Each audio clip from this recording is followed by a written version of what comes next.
going on, drillers? In today's tutorial we're going to be showing you guys how to do a flying Floridian. Now this is a expert move. It requires a lot of skill. I would say probably 3 or 4 years of experience in rifle exhibition drill, but it's a very difficult movement because it requires a lot of steps. So I'm going to break this down into 3 different steps. So step 1, okay, I like to start off at port arms. Okay, drop down, bring it across. Now this next step, okay, you're gonna pop it up like you're going into a downtown, okay, but you're gonna grab, but as you grab up right here, you're gonna take a step to your left with your right foot, okay, so all together, boom, you're gonna grab sling side, okay. Now from here, I want you to practice in the first step of this movement. I want you to practice swinging it down like this, okay? Just practice this motion, okay? Now you're gonna use this momentum to continue on with the movement, okay? So from here, you're gonna grab, swing, and do a left face movement, so you're facing the opposite direction, okay? So again, grab,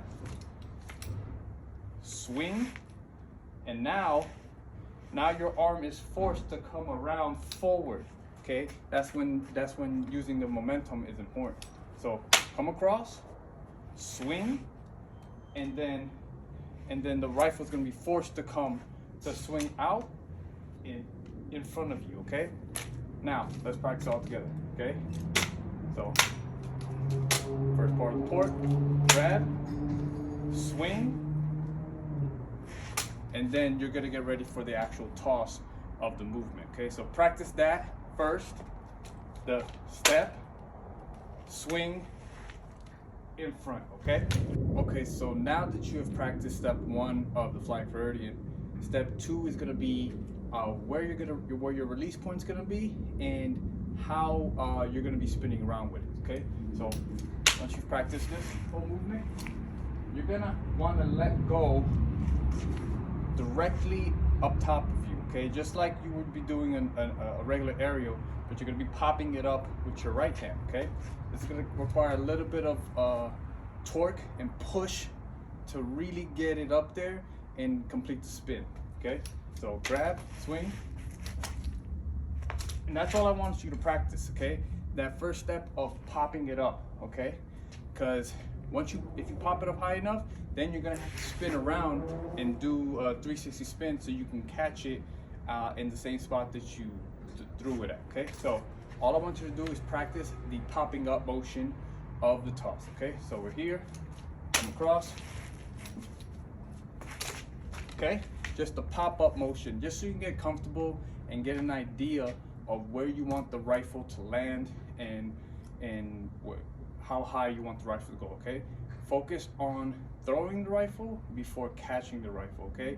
Because if you focus so much on, you know, too many steps at once, the rifle's gonna go all over the place. So practice where you're throwing it, how high you're gonna throw it, how many spins you're gonna throw it, because, you know, some people be doing triples or quads or whatever, but for right now, just focus on a double, okay? So again, come across,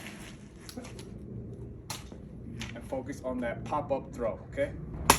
Okay, so now we're gonna go into the actual 360 spin of the movement. This is probably the most dangerous part of the movement, so it's important to know when to bail.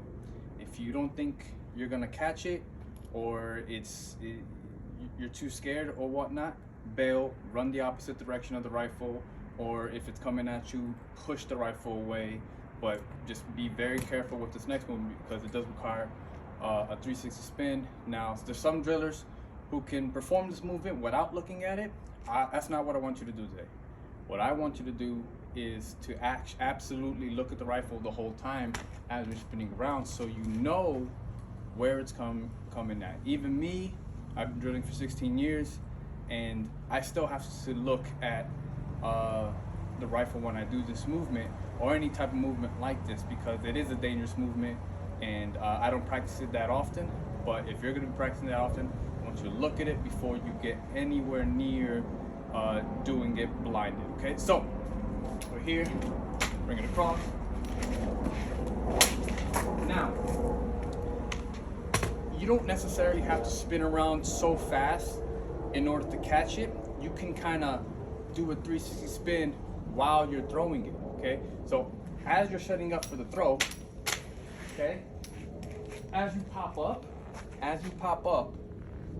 you want to start your 360 spin as you pop up. Now, this is when getting comfortable with your release point is important, because the more comfortable you are with where you're going to throw it, the more confident you're going to be in where you're going to catch it, okay? So we're here, boom.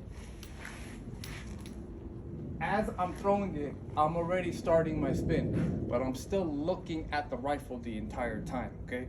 It's very important. So as I'm throwing it, I'm looking, and then I'm back into the position, and then I catch, okay?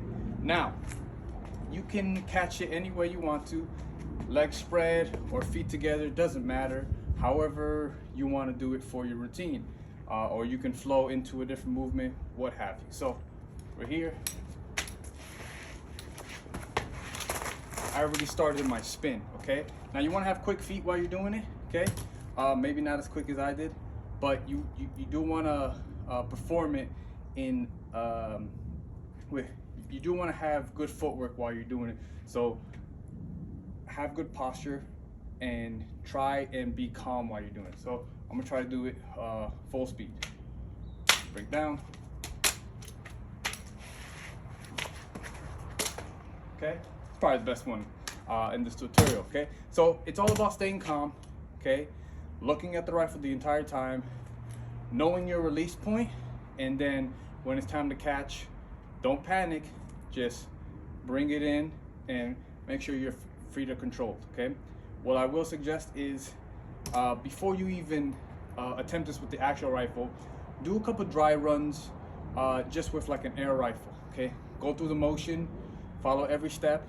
Okay, maybe get a PVC pipe, try with the PVC pipe so you can get the motion. You're not too afraid of the PVC pipe hitting you because it's so light. Okay, so follow those steps, baby steps. Okay, I don't want you to go straight into it because this is a dangerous movement and it could cause injury. Okay, so baby steps, air rifle, PVC pipe, and then the actual rifle itself. Okay.